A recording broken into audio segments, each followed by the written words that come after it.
Hello বন্ধুরা, আজকে আমি এক বন্ধুর অনুরোধে এই গোলাপ ফুলটা বানাতে চলেছি। চলো শুরু করা যাক। প্রথমেই 18x18 সেমি এই কাগজটা কেটে নিলাম 4টে ভাগে। তোমরাও কিন্তু চাইলে ওই বন্ধুর মতো আমাকে পরের ক্রাফট নিয়ে জানাতে পারো, সেটা আমি বানানোর চেষ্টা করব। এরপর এক একটা কাগজকে ভিডিওতে যেমন দেখানো রয়েছে সেরকমভাবে মুড়ে পেন দিয়ে মার্ক করে কেটে নেব, তাহলে একটা ফুল হয়ে যাবে। এরকম আমাদের 4টে ফুল বানাতে হবে। এরপর প্রথম ফুলটা থেকে একটা পাপড়ি কেটে নেব,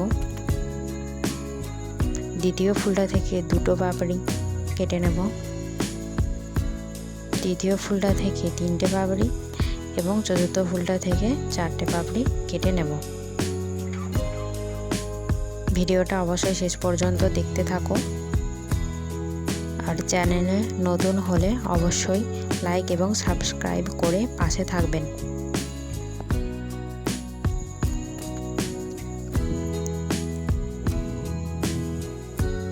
কেটে নেবার পর কিছুটা এরকম লাগবে। এরপর সব থেকে বড় যে ফুলটা সেটার একটা পাপড়ির সাথে এইভাবে আঠা লাগিয়ে আটকে নেব। একইভাবে বাকি যে ফুলগুলো রয়েছে সেগুলো করে নেব।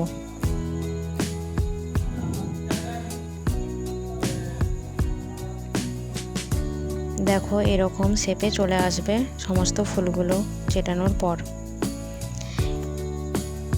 এরপর আমি ফুলগুলোর একটু নিচের অংশ কাঁচি দিয়ে কেটে নেব। তোমাদের বাড়িতে যদি আর্ট পেপার না থাকে তোমরা তাহলে এই কাগজে মার্ক করার অংশটাতে রং করে তোমরা বাড়িতেই এরকম ফুলের যে দণ্ডটা হয় সেটা বানিয়ে নিতে পারবে। চলো এরপর সবার প্রথমে আঠা দিয়ে প্রথমে যে ছোট পাপড়িটা রয়েছে সেটা চিটিয়ে নেব। এরপর 2টো পাপড়ি যেটা রয়েছে সেটা চিটিয়ে নেব। এইভাবে আস্তে আস্তে করে 3টে পাপড়ি যুক্ত ফুলটা, তারপর 4টে পাপড়ি ফুলটা, এবার 5টা পাপড়ির ফুলটা আস্তে আস্তে একই পদ্ধতিতে আটকে নেব। এই ফুলটা তোমরা বাড়িতেও বানাতে পারবে, বানানো খুবই সহজ পদ্ধতি। এতদূর পর্যন্ত যারা ভিডিওটা দেখছো, ভালো লাগলে অবশ্যই একটা লাইক করবে